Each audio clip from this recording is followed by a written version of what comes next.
My name is Margot Estabrook Stienstra, and I'm a training analyst at the ISAP Zurich Institute. There's the Carl Jung Institute, and then this new spin-off as of 20 years ago or so called ISAP or ISAP Zurich. And my analyst was in the latter, so that's where I went to train, and I've been working in private practice for the last, since about 2014, I guess. Anyway, whatever I'm sharing today is not necessarily representative of the Institute. They're my own thoughts, but I hope, of course, that it's compatible and nobody would freak out with what I'm offering you. Anyway, it's an honor and pleasure to be here at this incredible school, and I bring greetings from Switzerland and from my American home on the East Coast. Okay, we're going to jump a bit here. Whoops. Yeah. Oh, no. Oh. Yeah. I'd like to begin with gratitude to Carl Jung, of course, and to my analysts, teachers, supervisors, and colleagues at ISAP Zurich, but want to highlight especially for today's offering the Ohlone people and St. Francis, and from CIIS, Drs. Janine Canty, Constance Jones, Dr. Osterhold, and Lee Granis, and the Forever Jung 150 Conference Committee. I'm so grateful for the invitation to be here. We'll consider today Jung's persistent value by way of a lattice of 7 motifs that constantly prove their worth to me in life and the lives of my clients, as we steer the seas of rapid change and deep uncertainty. Somehow, a crystal lattice appeared as a structural image for me for today, when 7 main lenses or dimensions of Jung's work arose through the body-mind. Now, let me go back a bit. For any geologists among you and those of you who employ crystals in your life and work, I was intrigued to discover that the 7-sided crystal is called a channeling crystal. And reportedly, you can help one focus and move through inner space to locate and transmit information. Let's hope that's true, because I've tried to keep all topologies in mind, but I'm counting on your proximity to the magnificent Pacific to help you surf the waves of what I bring to you today. Further, apparently this crystal formation is an image of the Merkaba. It's said to signify personal power being held in proper place by spiritual power. A very powerful combination for metaphysical work. So I don't know a lot about crystals, but I tried to research it to see why this idea of a crystal came up. Anyway, I speak to you today as Martin Buber qualified. I have no teaching. I only point to something. I have no teaching, but I just carry on the conversation. So that's how we're going to work today. So whatever you may make of the crystal image, most fundamentally, it reminds that mandalas by nature are not flat 2D icons only, but organic, multidimensional images of the psyche at work in the world in a given moment in time. And what I like about crystals for our topics today is that they're not perfectly symmetrical, but they're rather emergent. Now, Jung is often criticized. Some think of him as a bit of a flake, or that those of us who are beholden to his work are some kind of a cult. More seriously, he's been accused of anti-Semitism and racism. And Jungians are undergoing intense scrutiny for appearing passive in the throes of global current conflicts. I'm not going to go into the intricacies of that today, but it is Jung's fallibility as a human being, illuminating our own, that's the crux of today's conversation, in the sense that his contribution of the necessity of grappling with our personal and collective shadow is imminent, timeless, urgent, now. Okay. Yep. Need to see what number we're on here. The numbers aren't showing up, just the pictures. Well, let's try this. Well, just that I'll be offering with each of these 7 dimensions. At the end, I'll give you a guiding question to think about. I don't expect you to take in this whole presentation. It goes all over the place, but just see what lands for you today, okay? But to help guide that process, I'm providing a question for you to think about as each of these finish. Okay, so our first dimension, if you will, our first dimension, we recognize that alarming developments in the external zeitgeist can be so troubling, but could we take them then as a beckoning to attend to the inner life? The very fact that it's overwhelming could be seen as an invitation to go inward. And it was during the COVID-19 lockdown that I observed and experienced upheaval, such that one's introversion and extroversion were, for some, sorely tested. The extroverts apparently suffered the most, many to this day. Now, this is obviously a simplification, but I think we know a lot of extroverts in particular who suffered this. When external engagement was compromised, it became apparent that there were opportunities for deeper self-exploration. And I was especially inspired by online offerings from the Animas Valley Institute in Durango.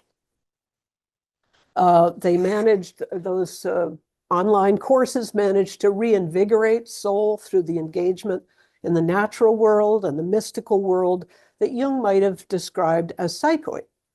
And one was invited to experience life through the subtle body, the ninth body in yoga, acknowledged, perceived, and understood in a variety of ways since. So that's kind of where I developed this thinking of when it's too tough outside, go inside. When it's too tough inside, go outside and dance the dance.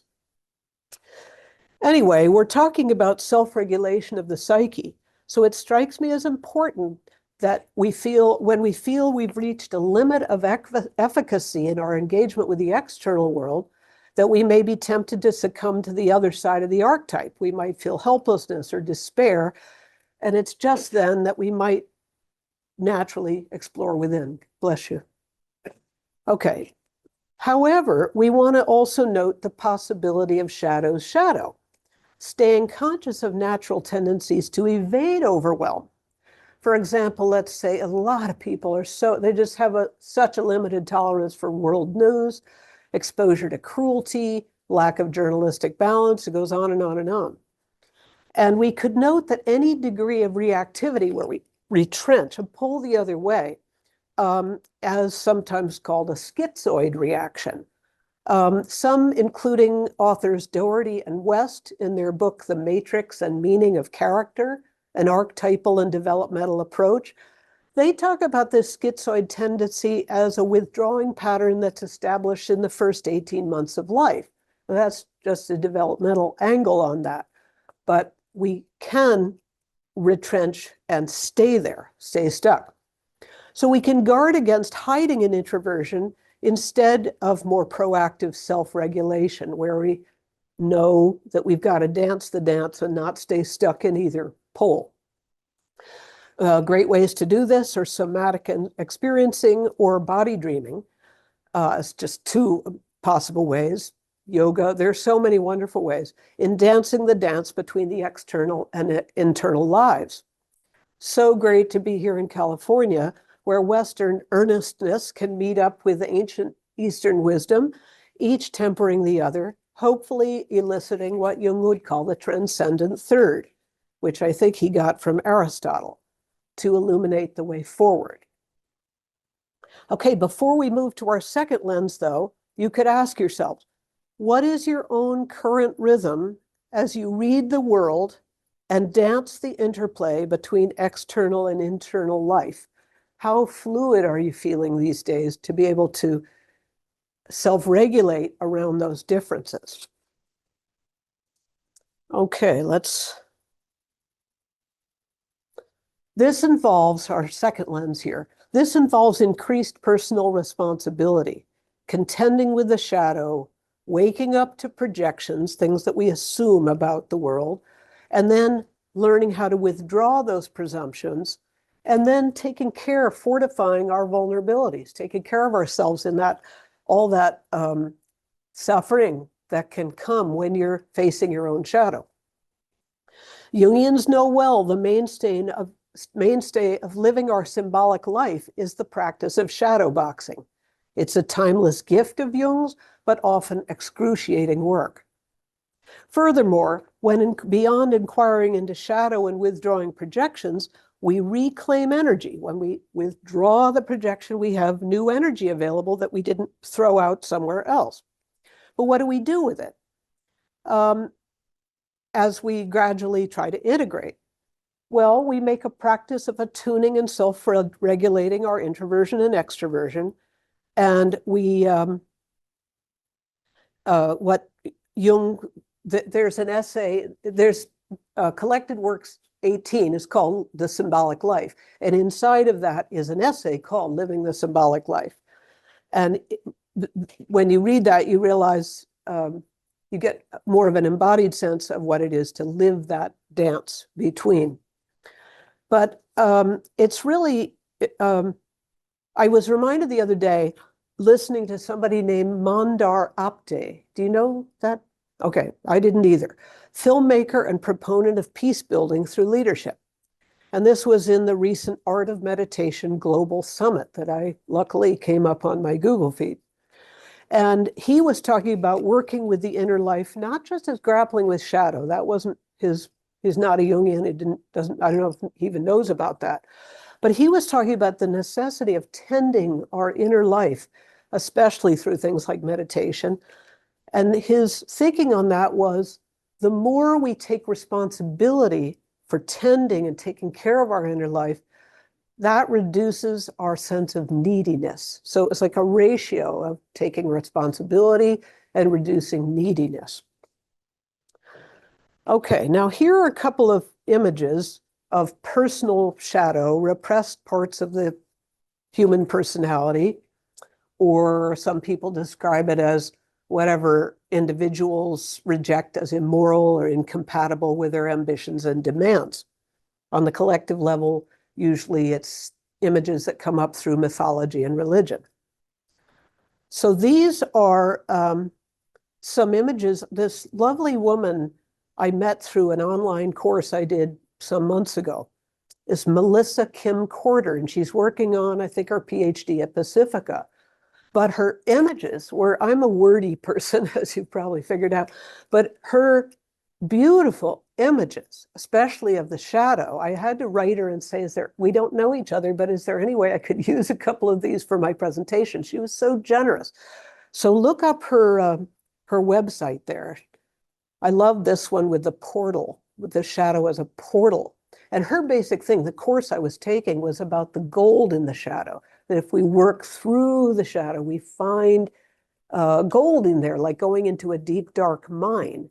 And then the art, of course, is to respectfully bring it back. Here's another image by a friend of mine. She's an analyst in Portugal. And we trained together, and she's an artist, craftsperson on the side. And she gave me this image of this doll she made. And I'm including it here as an image of shadow because she says everybody who sees this in her practice or her office or home or wherever it is gets very triggered and uneasy. Here I find it a bit innocuous and quite beautiful, but apparently when people are confronting this doll, something gets activated, some part of them they're not usually used to, that they've deprioritized or didn't even know about. Here's another one by Melissa Kim Corder. Jung might call those little speckles of gold or light as scintilla of consciousness that haven't quite congealed. But it's so lovely to think of fireflies in the dark as a way of you can't quite illuminate your way through the shadow, but you know there are glimpses that if you just stay with it, hopefully you can come out the other side of the forest. Okay, one more thing. If you do your own work with shadow, hopefully with the containment and support of an analyst, one really beautiful resource that I know of is in James Hollis's book, Prisms, Reflections on This Journey We Call Life. Prisms, Reflections. And in there, he has a set of questions, quite a long set of questions. It'll take you quite a long time to work through it. And they're really good shadow investigation questions, some of the best I've seen. Another key aspect of self-regulation around the shadow is on the collective level. His book, The Undiscovered Self, with Symbols and the Interpretation of Dreams, was published in 1957, and it's a mighty little book. Maybe you're already familiar with it. I'd call it essential reading if you were taking a handful of books onto a deserted island. But if you did that, it would kind of defeat the point. We can ask ourselves to what degree we have individually and collectively exiled our agency to external institutions and systems. This is an important idea in that book. More than continually engaging in helping to shape those institutions. And I think right now, I don't know, but I think many of us feel a bit helpless and overwrought and angry and so forth, hugely disappointed that systems we'd counted on for decades have appeared to fail us. But Jung, if we use through the lens of that book, I think he would be asking us are we taking enough responsibility for shaping our institutions and systems, or do we have an over-reliance on them to begin with?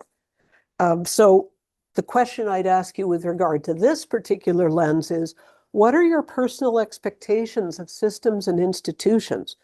Feel into the dependence. Are you living your civic responsibilities? How do you balance any longing for belonging with trusting in the reality of the psyche? So it's the question we each have to, I think, have to ask ourselves. So he offers us these thoughts. The moral responsibility of the individual is inevitably placed by the policy of the state if we, in some sense, allow that to happen. If the individual feels that his life's lost its meaning, he's already on the road to state slavery without even knowing or wanting it. It's unfortunately only too clear that if the individual is not truly regenerated in spirit, society can't be either, for society is only the sum total of individuals in need of redemption. Resistance to the organized mass can be affected only by the man or woman or any gender identification whatsoever who is well organized in their individuality as the mass itself. Okay. Okay, if we move on to the third lens, living the symbolic life. As I said, you can learn more about that in volume 18 if you're not familiar with it already. We're called to make use of our more introverted mode of being, rejoining and relating back to the collective. So we notice that, relate comes from the word to bring, to bear back, to bring back. And Jung reminds anybody living in a Jungian cloister of what he called our debt to the collective. I understand him to mean that living our symbolic life is the central redeeming thing we can do in our individuating selves to bring that process back into the world. I liken this to the late and great Joanna Macy and the idea of the Great Turning, defined as the epochal shift from an industrial growth society dependent on accelerating consumption of resources to a sustainable or life-sustaining society. More on this in a minute. In my associative mind, it may strike you as random, but one of the associations I had is the volta, or turn, the Italian word for turning in the Italian sonnet form. I love sonnets, and I especially love the Italian ones, because when you get 14 lines and you get to around line 9, and there's a shift of attitude, a shift of perspective, and that's kind of what's being invited with the Great Turn and in this time. Okay, so juxtaposing two key values from Collected Works 18, Symbolic Life, 1939, pretty horrendous year with worse to come. In the essay within the volume of the same name, we glean that living the symbolic life In that we practice attending to the collective unconscious while attempting to remain as conscious as possible. Again, this vertical dance. Querying colleagues and attending recent lectures at my institute, there was a consensus that making space for sitting with mystery, the unknown, with uncertainty, is our particular Jungian contribution in the world today. We make space also today, tomorrow, to remember the autumnal equinox. The Irish say that on days like this, with the solstices and the equinoxes, the veil is thin between the conscious and unconscious world. So it's a very delicate and fragile time, and we want to honor what moves back and forth and move with care. So we hold the paradox, or if any of you are sailors or boating people, you might know the idea of weather helm, where you're having to hold the wheel or this helm so hard because of the conditions of strong winds and tides and currents, and the boat's trying to move forward, and you're just trying to hold it. And it's a kind of a similar dynamic, I think. I haven't fully extended the metaphor to figure out what that tells us for psychology, but it's a similar experience. Very important in Collected Works 18 is also this thing called adaptation, individuation, and collectivity, back from 1916, in which Jung makes clear that in return for our individuation, a person must bring forth values as an equivalent substitute for one's absence in the collective personal sphere. So, for example, if we've been for a whole lot of years in training, working on our process, on our descent, which is, I don't mean to make light of that, but it's, you know, he would say, you don't want to stay stuck in your Jungian analytic training bubble. You want to come back out into the world. So we could say that living a symbolic life, paradoxically, is one of the pivotal ways we and our individuating selves, and Jung still today in 2025, find our way back into communitas. We often experience a discrepancy or incongruity with others not so called. This is so much of the work with our clients, right? But it can also be your family and friends who just don't have a clue what you're doing, or they resist it or resent it or whatever. So it's not easy. But our easing of the ego in favor of developing capacity to listen to this archetypal self, this guiding, ordering principle from deep within, can gradually help us sustain that tension. We'll get to more of that when we get to the seventh dimension here, so to speak. Now, sadly, I don't think we have time to go into these sonnets, but you could just make note of them. They're just two I picked that I think speak to our times, notwithstanding when they were published. And you could see, I'm told all this is going to be recorded and you can look at it later. You can sit with those transitions and see, just as an example, what this inner, sort of an embodied sense of this turning. Here's another one by John Donne. So you just make note of those, or we can talk about them in the question time.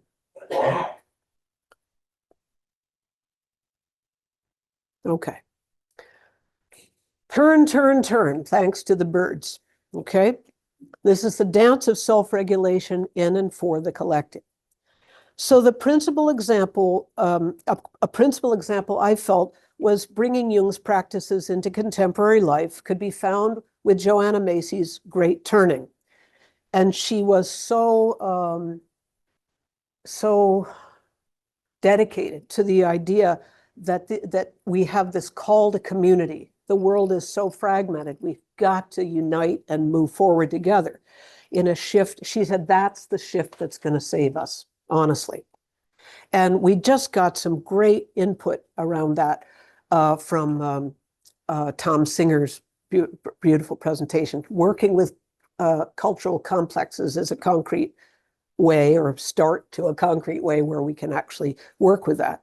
However, a caveat, I think Jung could be said to provide a precondition.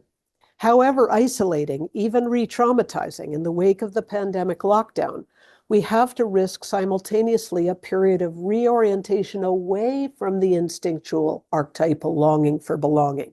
So there's this pull toward community, or the desire that we should go with community, But at the same time, Jung wants us to trust in the reality of the psyche and cultivate emotional self-regulation and what he called the vox Dei, the inner voice of God or the self or whatever your higher power might be, allowing us personal discernment so that we're not just sucked into what he called the moral code of society, and we can trust when we need to make that differentiation. Maybe it's a little like civil disobedience, that there's sometimes the necessity to break a bad law and so forth. Anyway, so we dance both. The self is both the center and the circumference, embracing consciousness and unconsciousness, Jung told us.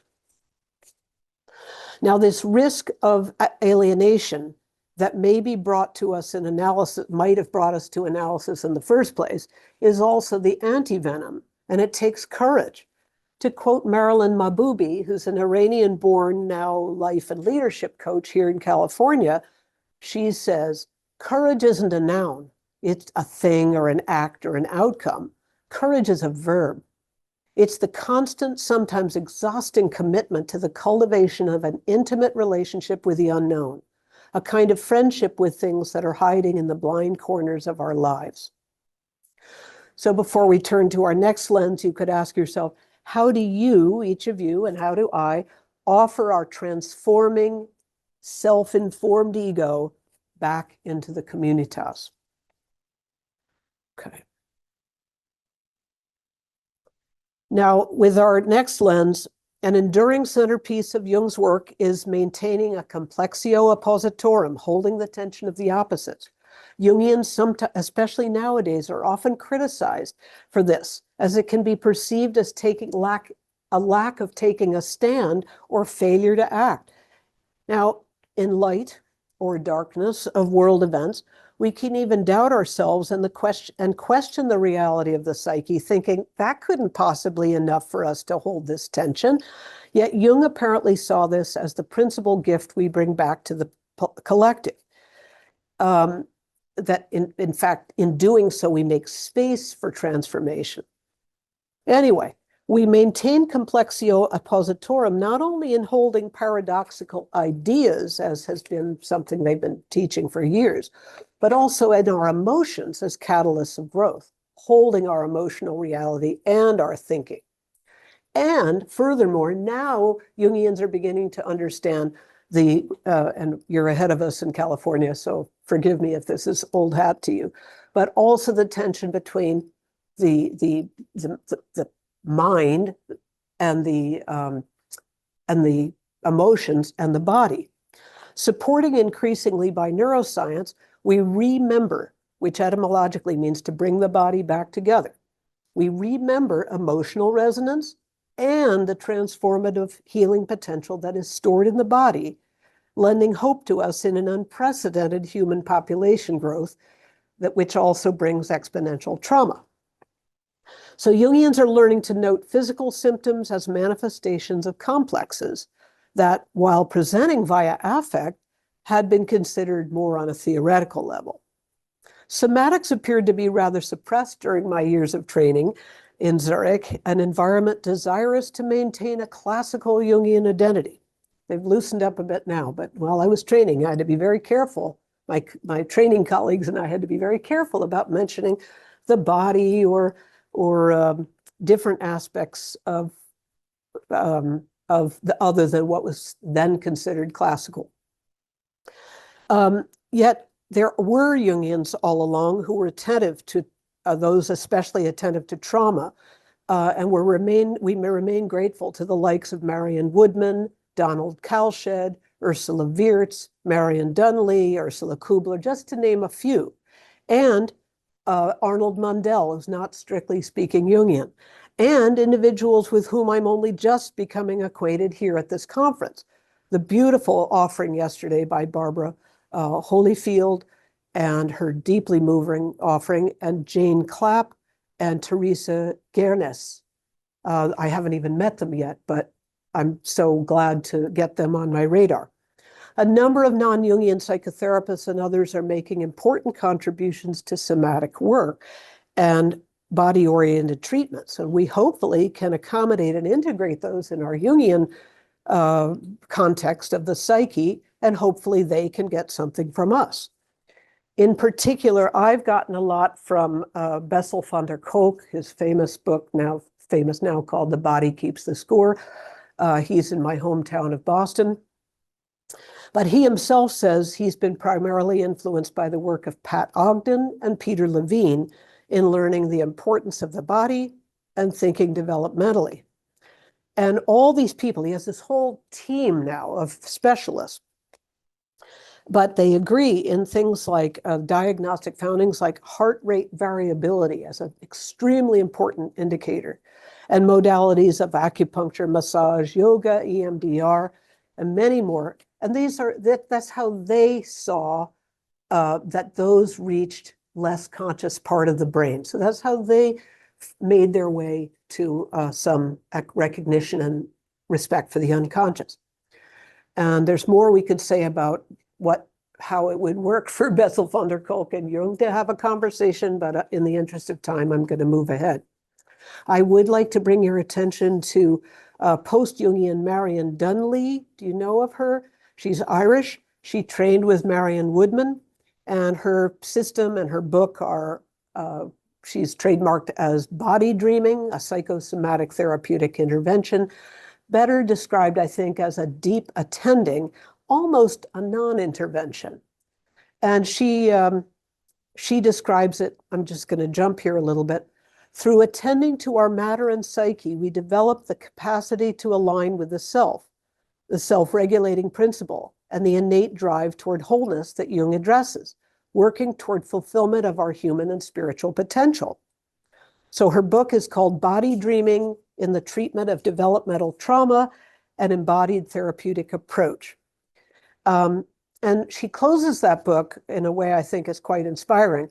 Perhaps we may dare to dream that our sensing body may already be leading us into a new paradigm in which our alignment with self-regulatory principle in our matter and all matter may hold the remedy for our ailing planet.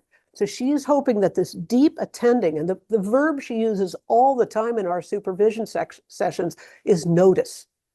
We aren't judging, we're noticing. And just that, and a slight variation on the technique that she offers, invites the psyche's self-regulatory activation. And she's thinking that that has a spin-off and potential for the collective. So as we close that part, what in your process of discovery since Jung about the reality of the body-mind as vital to our work? Is this like obvious to you, or are you just coming on board about that? How do you contextualize this with the collective unconscious? Jung's enduring value can be found too in reaching with post-Jungian outstretched hands to all attuning depth, psyche, logi, and all the marginalized people. If we're serious when we talk about wholeness, which comes from the etymology of to heal, if we mean that, we have to be way more inclusive. And this requires the fifth dimension, attending to the eco-spiritual maturation with support from a growing post-Jungian council of elders. And these are just some people that have helped inform me and help me mature. I don't know if you can read that, and we have very limited time now, so I'm going to have to move ahead. But you can consider who are the elders. Yes, thank you. I called this next slide Mature Rapidly, because my dad used to say this to me all the time as a kid. Margaret, mature rapidly. And I'd sit there having no clue how to actually do that. Okay, so I've been really interested in recent years in finding people that give us actual concrete steps about how to do that. One such person is Bill Plotkin of the Animas Valley Institute in Durango. His book in particular, all of his books, but especially Nature and the Human Soul, Cultivating Wholeness and Community in a Fragmented World, I felt really outlines with great care a process of maturation that we need in this country and elsewhere. I don't want to come to you from Switzerland, a fellow American, if you're American, and preach about what we have to do, but I was very touched that this book gave us an image of what the maturation process would look like. He talks about, let me see, I want to sort of cut to the chase here. We got a late start, so I want to just jump here a bit. Industrial, where is it? This one? No, we're not on Janine yet. I'm just taking a piece out of this. Industrial growth society engenders an immature citizenry unable to imagine a life beyond consumerism and soul-suppressing jobs. If we fail in finding this maturation, I'm jumping, humanity will be reduced to a small number and we will have forsaken our potential as a species. And I'd selected some other quotes for you from CIIS professor Janine Canty. And I became familiar with her through an online course I was taken during the COVID lockdown through Pacifica. And she was one of 4 professors. And I just got to meet her in person yesterday, and we had a big hug, and it was just so beautiful to meet her. But her book, you may know her book, Returning the Self to Nature, Undoing Our Collective Narcissism and Healing of the Planet, is my idea of a helpful elder that's helping me slowly to mature. So there are various, if you haven't read the book, please do. Okay, I'm sorry to jump you through this. I've timed this presentation, but somehow we're rushing today.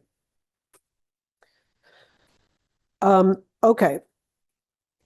When we think about these elders, another way to think about it is artists, curators, and poets. I wanted to share with you these images they're a bit disturbing. I was disturbed. These are canaries in a cage. It comes from a work by the artist Mark Dion called Taxidermied Canary, Modified Vintage Birdcage and Stand. And a dear friend and fellow analyst, Jack Wieland, shared these with me. They are housed in the warehouse collection in Atlanta, Georgia. And Mark Dion, by the way, also has an exhibition right now down in LA, part of something called All Heaven in a Rage from William Blake. And this is worked with tar from the La Brea tar pits. So we're getting these images from the natural world as prescient for the times we're in. I also found, sadly, a poem called I'm a Canary in a Coal Mine. And this was written by a woman who's using this metaphor to describe the predicament of neurodivergent people, that nobody's showing appropriate tolerance and respect and informing themselves about what's at stake here. So in the poem, the neurodivergent community is expressing feeling like canaries in a coal mine, the canary being such a sensitive bird that it picks up toxins in the environment before humans catch on. Okay, I think we're really down to a crunch here. The 6th lens would be bridging psychotherapies and trying to deal with the fact that there's so much fear and anxiety, it becomes very generalized, very abstract. So how could we examine it more concretely? And for that, I'd like to refer you to the well-known Jungian Robert Bosnak. And on YouTube, you can find something called a 7-part thing called How to Turn Fear into Agency. How to Turn Fear into Agency. 2 other resources are the book I mentioned by Janine Canty, and also one by Thomas Hubel, where he's quite concrete in his book called Healing Collective Trauma, a process for integrating our intergenerational and cultural wounds. So Bosnak's a proclaimed Jungian, but the others are depth psychologists who have this appreciation, and we just want to extend into their world as we develop a council of elders. One last one, though, would be from James Hollis, this time from his book, What Matters Most. And he says, learning that fear, well, the part I want to highlight in here is Jung observed that the spirit of evil is negation of life force by fear. So when we out of hand rule out evil, we're already exacerbating fear. And where's the next one here? It's not others on the planet we should fear. After all, they're governed by fear as well. If we can remember that, we'll have less animosity toward them and they'll have less of a hold on us. This is very important when we get complexed by other people. So there's plenty to feel anxious about. And our vulnerability, we can doubt whether this symbolic life holding the tension of the paradox could possibly measure up to more concrete activism. But attending to the inner life can create spaciousness for clarity so that we get clearer about our call to activism. I'm working on this right now. Which way can I be active in a meaningful way? And this is, in any case, better than acting out. Now, recently, last week, in fact, the Jungian analyst Anne Bedford-Ulanoff was at the conference, the IAP conference in Zurich, and she came to my institute and gave a lecture there as well. And she said, you know, we could be pulled all over the place, but our job is to analyze, not to impose or preach. And she talks about the archetypal energies that get stirred up here. We might think there's somewhere we have to do something or side somewhere. But she said that's this archetypal energy is a danger and a blessing. And she asked the question, how to live with this? But the challenge, she says, is how not to be swept away, not to be destroyed, how to receive it in finite terms, not to be the messenger of God and not to be God. Further thoughts by Jungian analyst Cedric Monti, who gave a beautiful lecture a couple of weeks ago. We are nature, we're in danger, the psyche is no longer self-regulating, and our job as analysts is to foster regulation of the life and death cycle, so to be aware of how we might suppress or repress our own mortality. And she basically says compassion is the key. I'm oversimplifying here, but she cites Thomas Berry, you know, we're no longer talking to the earth. And she cites artist and musician Laurie Anderson, who said the purpose of death is the release of love. Okay, we made it to the seventh dimension, and I'm very grateful for your attention here. We're invited this weekend to contemplate how Jung may still speak to this time, our time of rapid change and deep uncertainty. In the post-Jungian milieu, we would do well to probe and fathom our personal and collective relationship to love. Jung guides us from the great beyond, reminding of the constant interplay from two archetypal complements. He said, where love rules, there's no will. Where love rules, there's no will to power. Where power predominates, love is lacking. The one is the shadow of the other. So this cultivation of love, we really have to figure out, what do we mean when we banter that word all the time? In this vein, I'd invite you to explore the works of, and I'm just going to be very succinct here, Llewellyn Vaughan Lee. He's the founder of the Golden Sufi Center here in California. And he has a book called The Return of the Feminine and the World Soul, and another one he wrote with someone named Hilary Hart called Spiritual Ecology, 10 Practices to Reawaken the Sacred in Everyday Life. And he talks about this one-sided fear-based dominance can be, the antidote would be nurturing the sacred feminine where everything is interconnected.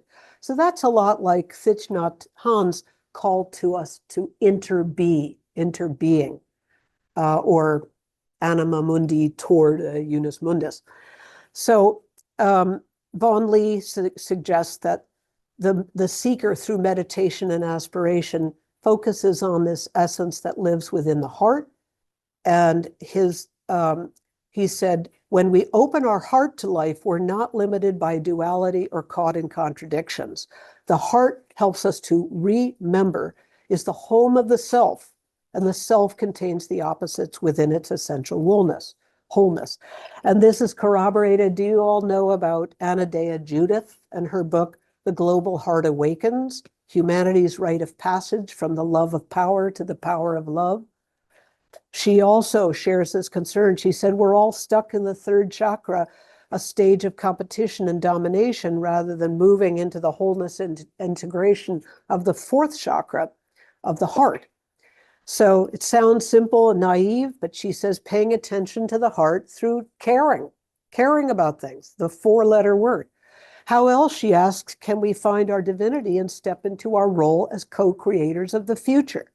What's the process by which we mature into our divine selves, except through caring in the heart? As we recognize the divinity in ourselves, she asserts, we'll see it in each other and all around us. And through this realization, the world becomes sacred again. So we hold Erich Neumann's ego self-axis, and we try to reassess individually and together.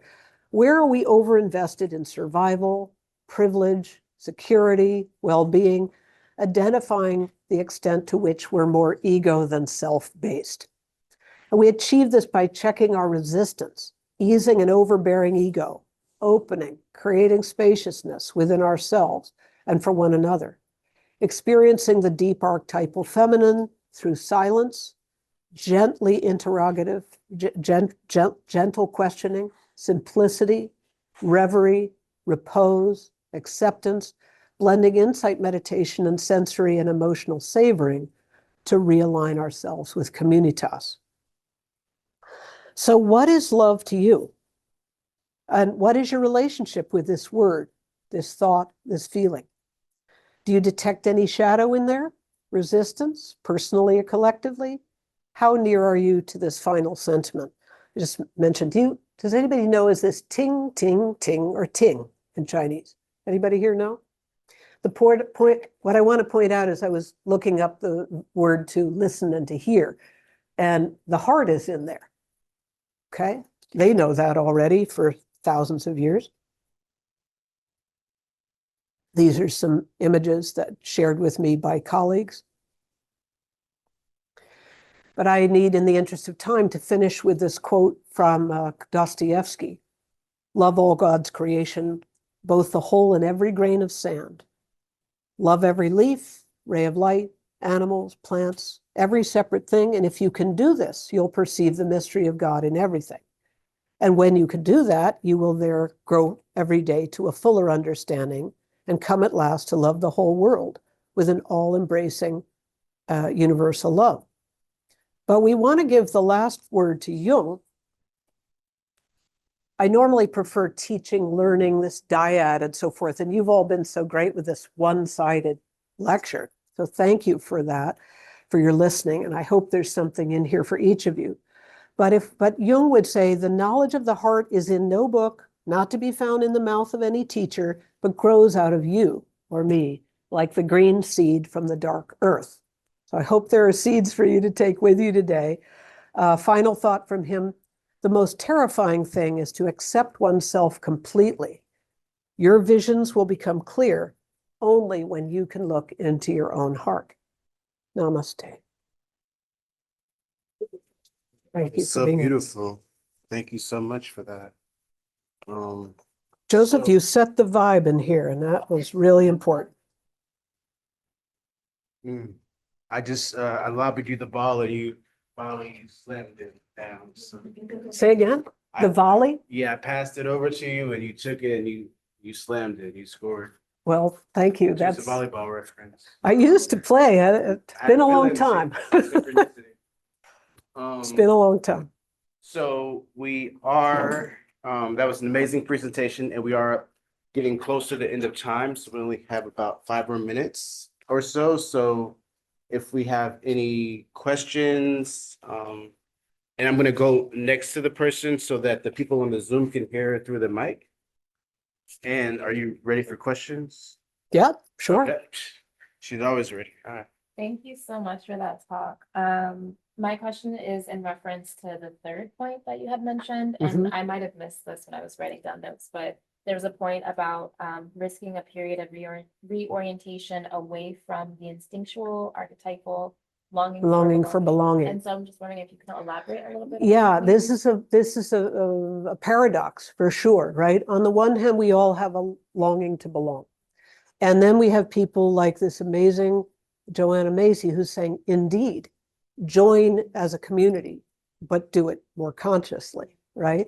At the same time, I'm just throwing in, where would Jung be in that? I think Jung would caution us that we don't just throw ourselves out into the collective. We have to do this inner work and bring that to bear into the community. I guess with So we that- have this tempting, especially things like the lockdown made people so isolated that there was the urge to either retrench and hide in the schizoid or come back into this, couldn't wait to get back into community, left people in one extreme or the other. And we're being invited now to kind of moderate that and think about it more gently. Yeah, I guess with that explanation, knowing because that Jung's perspective, that was because he saw what happened with like Hitler and everything. That's right. And so I guess my question to you would be in your estimation of things, since this is kind of like in a lot of ways, like we're kind of doing the same thing that they did in the past with like kind of Yeah. mob mentality. Yeah. What would be your way of kind of to hold attention? Well, that question came up a little bit also in Tom Singer's thing, what do we do about this? If people are divided and they're fixed in their views and it's one or the other, what do we do? I don't have an easy, quick answer, but one, I think if I take the signs, if I take daily life as a daydream from the last week or so, guiding me here today, one important thing that came back on the radar in full force was meditation. Whatever way you want to practice that. I could tell you this funny story of how I ended up doing transcendental meditation, paying for it. It's expensive, paying for it when I was in college by a gift from my godfather, who was this very high-powered lawyer. And I delayed writing him a thank you letter because I thought he'd be so horrified to find out.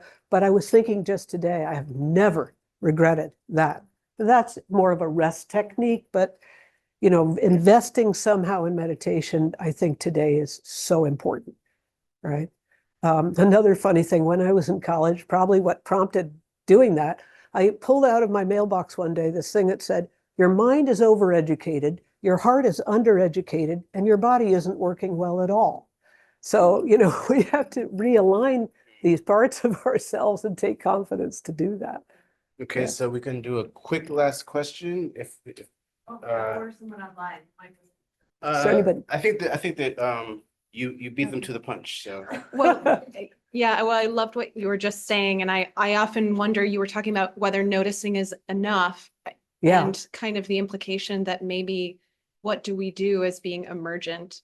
But that relates to my question, which is about love. I find that when we talk about love, we're often drawn to its softer, more gentle sides. But there is a kind of love of like a mother who's seeing her kid about to cross the street and just yanks the kid and throws them back on the sidewalk.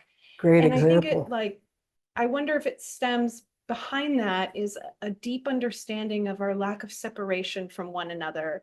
And then maybe love being emergent and having many different forms. And That's I'm wondering so what you beautiful. think about kind of like in the tantric tradition, we have like more wrathful even Yes. forms of love Yeah. during this time. Yeah. And how you think about that. Well, I think you've nailed it. I think there are very diverse manifestations of love, and there's always shadow in there. At least that's what I'm finding.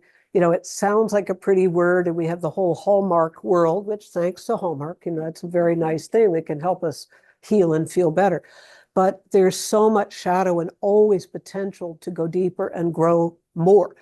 Just this week, I had an altercation with somebody that was so hurtful to both of us. Totally happened out of the blue. Why did this happen? Just like, what? There's supposed to be love there, supposed to be, but you had to really find it back. You had to almost go through the anger and the frustration to say, in what way is the love? Where is it? Where did it go into hiding? But again, like all of this stuff with the shadow, we're always practicing. We're always, it's living a symbolic life. It is a practice. You're mastering it.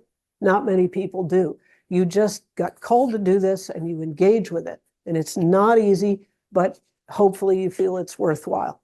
It's what I have I think is the way to do that, and especially with love. So we think love's going to be, solve everything, but we have to work at love. We have to work through its various manifestations that you mentioned. I hope that, yeah, just acknowledging with the word practice comes to mind. It's an ongoing process. And to close it out in the spirit of love, can we all just give ourselves like a hug ourselves? Nice. We just do that little Joseph, somatic you thing?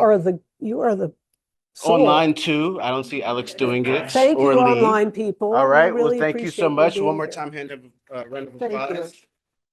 Really.